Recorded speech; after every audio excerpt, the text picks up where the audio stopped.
오늘은 열왕기상 3장 4절로 15절 솔로몬에 관하여 이야기 나누겠습니다. 먼저 배경을 설명하고 시작하겠습니다. 당시에는 성전이 건축되지 않았기에 백성들은 여전히 각 지역의 산당에서 제사를 지내고 있었습니다. 산당 제사는 사사 시대의 말엽인 엘리 시대의 여호와의 법궤를 블레셋에게 빼앗긴 이후로 일반화되었습니다. 블레셋에게 빼앗긴 여호와의 법궤가 이리저리 옮겨다니는 동안 하나님께 제사 드릴 중심 장소를 상실한 이스라엘 백성들은 가나안 사람들의 영향을 받아 각자 산당을 만들어 하나님께 제사 드리고 있었습니다. 솔로몬 왕 역시 일반 백성들처럼 산당 제사를 드리고 있었죠. 솔로몬은 기브온 산당에서 1,000마리의 짐승을 잡아 주님께 희생 제물로 바쳤습니다. 하나님의 성전이 건축되기 전까지 여호와의 성물들은 같은 자리에 모여 있지 않았죠. 당시 기브온 산당에는 성막과 번제단이 있었기 때문에 법궤가 있었던 예루살렘 도성과 더불어 이스라엘의 2대 제사 중심지가 되었습니다. 솔로몬 왕은 1,000번제라는 큰 제사를 드리려면 번제단에 있는 기브온 산당이 더 적절하다고 판단하고 그곳으로 올라갔던 것입니다. 1,000번째 제사를 드린 그날 밤 여호와 하나님께서는 꿈으로 솔로몬을 찾아오셨습니다.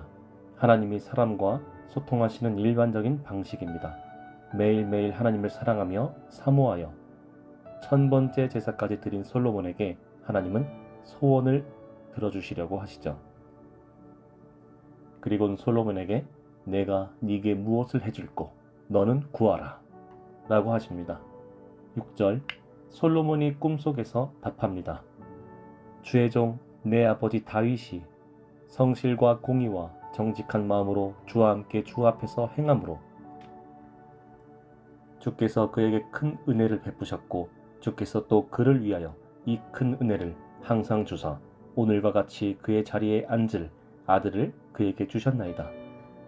나의 하나님 여호와여 주께서 종으로 종의 아버지 다윗을 대신하여 왕이 되게 하셨사오니 종은 작은 아이라. 출입할 줄을 알지 못하고 주께서 택하신 백성 가운데 있나이다. 이들은 큰 백성이라 수요가 많아서 셀 수도 없고 기록할 수도 없사오니 누가 주의 이 많은 백성을 재판할 수 있사오리까. 듣는 마음을 종에게 주사 주의 백성을 재판하여 선악을 분별하게 하옵소서. 솔로몬은 20세 무렵에 왕으로 즉위하였다고 합니다. 한 나라를 다스리는 대통령이 되기엔 어린 나이죠. 우리가 알기로는 지혜를 구하였다고 하지만 솔로몬은 듣는 마음을 구하였습니다. 듣는 마음이란 정의 구현의 핵심적인 능력이며 참 증언과 거짓 증언을 구별할 수 있습니다. 판결을 내릴 때 솔로몬은 인간의 말이 아닌 하나님의 말씀을 마음으로 경청하길 원하였습니다. 그럴 때만 그의 판결은 참으로 지혜로운 판결이 되겠죠. 솔로몬은 고대 근동에서 선한 왕을 규정하는 특성, 곧 가장 지혜로운 결정을 내리기 위해 어떤 사안에 관련된 상충하는 견해를 인내심 있게 듣는 능력을 구하였던 것입니다. 10절 솔로몬이 이것을 구하매 그 말씀이 주의 마음에 든지라. 이 구절이 핵심 포인트입니다.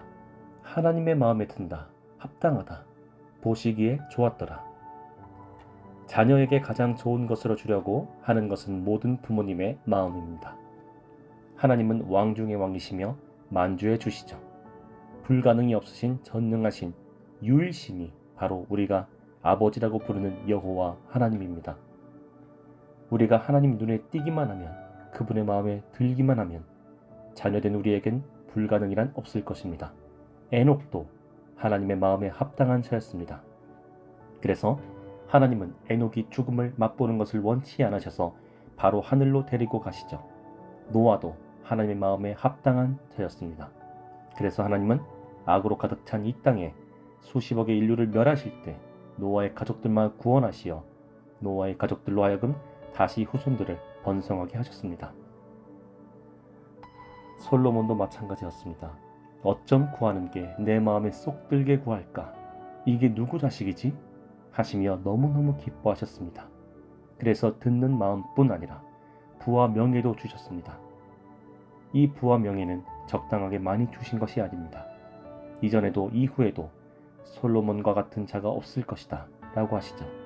곧 솔로몬보다 지혜로운 사람은 없을 것이고 솔로몬보다 부와 명예를 가진 사람도 없을 것이다 라고 하신 것입니다. 그렇습니다. 말 그대로 복을 쏟아 부어주신 것입니다. 하지만 마지막에 하나님은 칭찬만 해주시는 게 아닌 경고도 주십니다. 14절 네가 만일 내 아버지 다윗이 행한 같이 내 길로 행하며 내 법도와 명령을 지키면 내가 또 네 날을 길게 하리라. 하나님은 우리에게 많은 것을 바라시는 것이 아닙니다. 단 하나, 내 법도와 명령을 지키라는 것이죠. 결론을 맺겠습니다. 대부분의 사람들은 승진하기 위해, 더 좋은 집으로 이사가기 위해, 더 좋은 차를 사기 위해 자신의 인생을 삽니다. 그리스도인들은 이와 반대되게 살아야 할 것입니다.